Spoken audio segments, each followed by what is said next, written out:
औज़ुबिल्लाहिमिनश्शैतानिर्रजीम बिस्मिल्लाहिर्रहमानिर्रहीम। Standard stuffs Urdu YouTube channel में खुशामदीद। मेरा नाम समीउल्लाह है और इस वीडियो के अंदर हम देखेंगे कि कैसे हम किसी भी किताब की समरी बना सकते हैं। इस वीडियो के अंदर हम देखेंगे कि समरी क्या होती है और ये कैसे बनाई जाती है, लेकिन उससे पहले हम देख लेते हैं कि समरी बनाने का फ़ायदा क्या है। तो समरी का फ़ायदा ये है कि ये मुख्तसर होती है, इससे वक्त बचता है और वक्त एक ऐसी चीज़ है जिसको हम पैसों से भी नहीं ख़रीद सकते। इसका दूसरा फ़ायदा ये है कि ये आसान फ़हम होती है, कोई भी बंदा इसको आसानी से समझ लेता है। जबकि अगर हम अमूमी बुक की बात करें तो उसके अंदर बहुत ही डिफ़िकल्ट टर्म्स और इस्लाहात होती हैं जिनकी आम बंदों को समझ नहीं आती। इसका तीसरा फ़ायदा ये है कि इसके अंदर रब्त होता है, कोहेरेंस होता है, मतलब आप आसानी से कोई भी चीज़ समझ जाते हैं। और इसका चौथा फ़ायदा ये है कि ये मरकज़ी ख़्याल से भरपूर होती है, यानी इसके अंदर आप जो निचोड़ है वो देख सकते हैं कि मुसन्निफ़ क्या बात कहना चाहते हैं। अब देखते हैं हम कि मरकज़ी ख़्याल या थीम होता क्या है। मरकज़ी ख़्याल वो पैगाम होता है जो मुसन्निफ़ अपने रीडर को देना चाहता है। अब हम देखते हैं कि समरी होती क्या है। हमने समरी के फ़ायदे देख लिए हैं, अब हम देखते हैं कि समरी क्या होती है। Summary is just most practical theme with emotion. Summary क्या है? समरी सबसे प्रैक्टिकल थीम होता है जिसमें मुसन्निफ़ के जज्बात होते हैं। अब इसका मतलब क्या है? यानी समरी मुसन्निफ़ का वो पैगाम होता है जिसमें एहसासात और जज्बात भी होते हैं। अगर मुसन्निफ़ के जज्बात और एहसासात उसके पैगाम के साथ शामिल नहीं होंगे तो आपको उसकी बात की समझ नहीं आएगी। लिहाजा जज्बात भरा पैगाम जो होता है मुसन्निफ़ का, उसको हम कहते हैं समरी। और अच्छी समरी वो होती है जो प्रैक्टिकल हो, जिसको अमल की कसौटी के ऊपर परखा जा सके, जिसको अमल में भी लाया जा सके।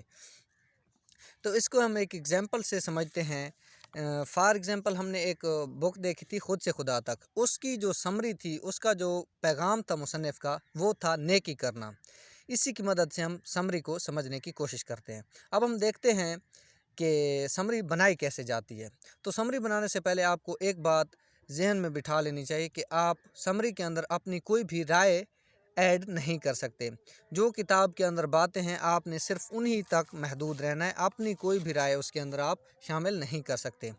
अब समरी बनाने के लिए सबसे पहले आप किताब को मुकम्मल पढ़ें। किताब को पढ़ने के बाद आपने उसमें देखना है कि इसका पैगाम क्या है जो मुसन्निफ़ देना चाहता है।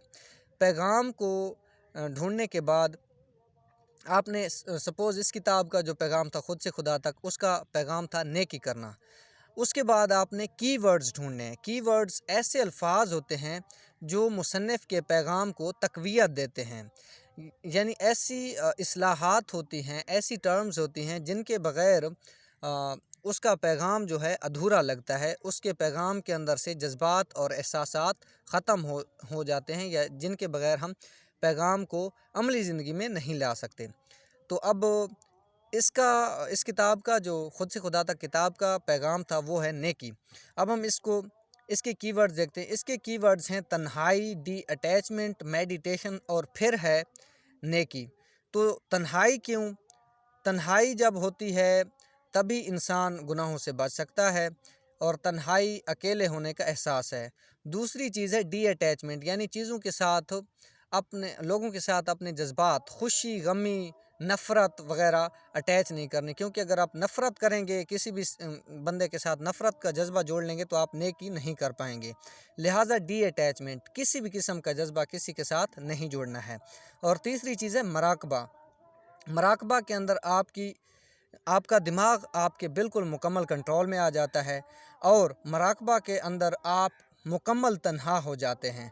तो तन्हाई का पहले ही ज़िक्र कर दिया गया है कि तन्हाई से आपने घबराना नहीं है। और उसके बाद जब आपका दिमाग आपके कंट्रोल में होगा तो आप नेकियां भी कर सकते हैं।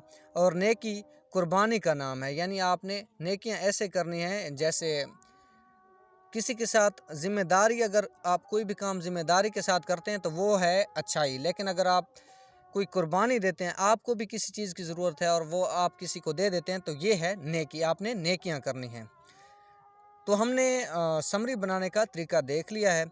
सबसे पहले आपने किताब का पैगाम देखना है मुसन्निफ़ का, और पैगाम से रिलेटेड जो भी चीज़ें हैं, जो भी कड़ियाँ हैं, आपकी मंजिल होनी चाहिए मुसन्निफ़ का पैगाम, और आपने फिर रास्ता ढूंढना है कि इस मंजिल तक, इस पैगाम की जो पैगाम था उसकी जो मंजिल है उस तक कैसे पहुँचेंगे। तो हमने कड़ियाँ ढूंढी हैं, तन्हाई है, डी अटैचमेंट है और मेडिटेशन है। तो अब आप बआसानी अपनी समरी बना सकते हैं। अब हम देखते हैं, इसको मुख्तसरन देखते हैं कि समरी क्या होती है। किसी किताब की समरी मुसन्निफ़ का, फिर से देखते हैं, किसी किताब की समरी मुसन्निफ़ का जज्बात भरा पैगाम होता है जिसको अमली ज़िंदगी में इस्तेमाल किया जाता है, और इसके साथ कुछ इमदादी तफसीलात भी होती हैं जो इस पैगाम को अमली ज़िंदगी में लाने में मदद देती हैं। अब ये अमली ज़िंदगी में कैसे है, जैसे मेडिटेशन है, ये आपको अमली ज़िंदगी में लाने में मदद देगी, और जो आपके कीवर्ड्स हो ना वो रेलेवेंट होने चाहिए। ये यानी ये आपके मुसन्निफ़ के पैगाम के साथ इनका अच्छे तरीके से ताल्लुक़ होना चाहिए, अच्छे तरीके से, और आपने इन्हें एक्सप्लेन भी करना है कि तन्हाई क्या होती है और इससे घबराना नहीं है वगैरह वगैरह। यानी एक्सप्लेन रेलेवेंट कीवर्ड्स आपने बताने हैं। तो ये होती है जी समरी। उम्मीद करता हूँ आपको ये वीडियो अच्छी लगी होगी। अगर आपको ये वीडियो अच्छी लगे तो इसे लाइक कर दें और साथ ही साथ अपने दोस्तों के साथ शेयर कीजिएगा। मिलते हैं नेक्स्ट वीडियो में। इस वीडियो को शेयर ज़रूर कीजिएगा। फ़ी अमानिल्लाह।